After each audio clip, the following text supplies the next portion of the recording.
Magandang araw Pilipinas, narito po ang latest Weather Today forecast.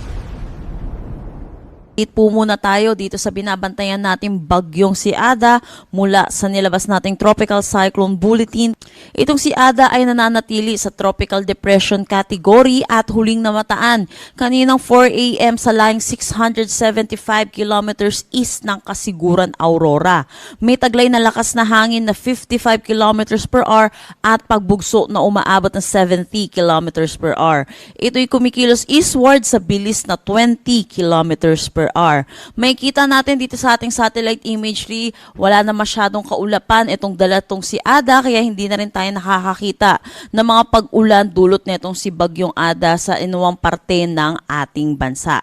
Sa ngayon, umiiral ang northeast monsoon dito sa northern Luzon.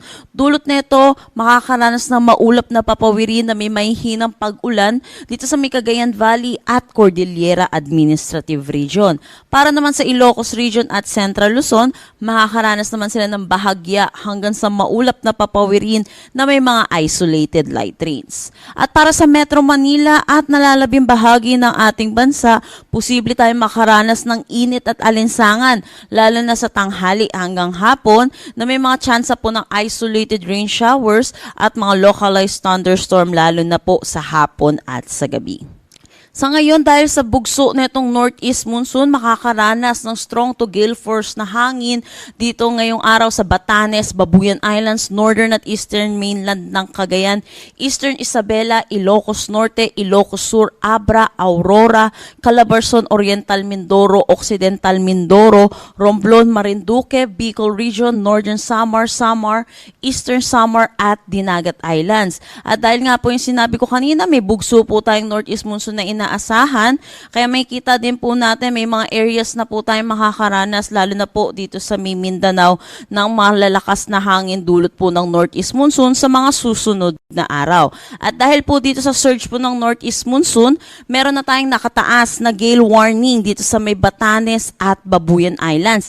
Pinapaalalahanan po natin mga kababayan po natin mangingisda at may mga sasakyan maliit pandagat, delikado po muna pumalaot dito. At inaasahan po natin, madadagdagan pa po yung areas natin na under ng gale warning habang meron po tayong surge ng northeast monsoon.